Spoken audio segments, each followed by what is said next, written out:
And though we may have lost the ability to hear the meanings in our music, it still speaks to us even as a shadow of itself on video, on the radio, as digital units sent around the world in nanoseconds. And where there is a shadow, there must be an object. So even as musicians play at deafening volumes that force them all to wear earplugs at gigs, need monitors to hear each other though only standing 2 feet apart, play interminable loops of short, empty phrases, abuse charisma to mask the lack of musical skill, even with our complete lack of any musical education, with very little melodic memory, machines playing drums or people beating them into semi-consciousness, non-musician producers who play around with music instead of playing music, recordings that feature musicians who were never even in the studio at the same time. I could go on and on. Even as this becomes the norm, today we still hear the power of solos, which testify to the strength of the individual. We hear those solos in the context of a larger group. We can hear the repeating grid form, the 2-beat ground rhythm, free call and responses. We even hear an occasional rhythm section, supporting and syncopated. We still hear those sonic metaphors expressed in our way of, because it's us and there's nothing else we can do. What we do not hear as much is the blues, which carries our humanity, and the swing, which embodies the spirit of cooperation incarnate.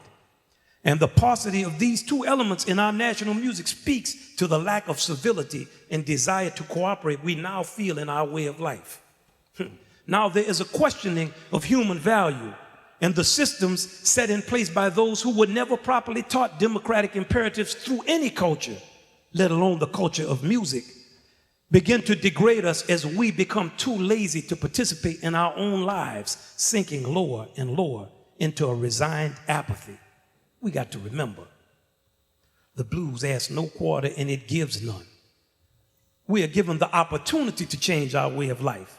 It's written into our Constitution and it's in our Constitution.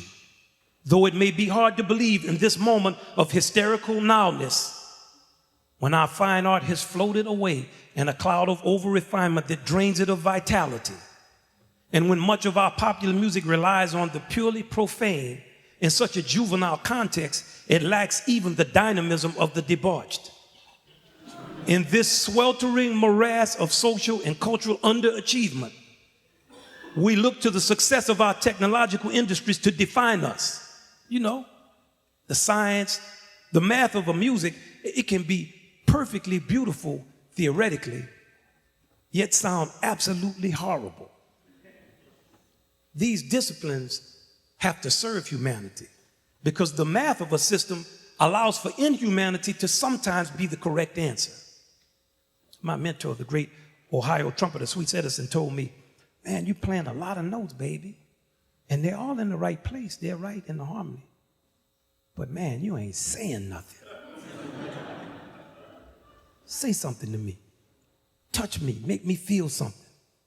Make me understand that you know something about what it means to be alive. I don't need you to tell me what goes over a G7 chord. I need you to tell me how you feel about something. He meant the science is there to serve humanity, not to be it. And the only thing ever worth remembering is what a thing means.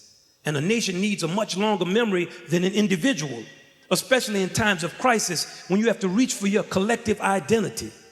That's when you need experience, heart, wisdom, not theory. You need what is so abundant in the best of our music. It appeared mysteriously on plantations all over the country when fiddlers played Boil 'em Cabbage Down.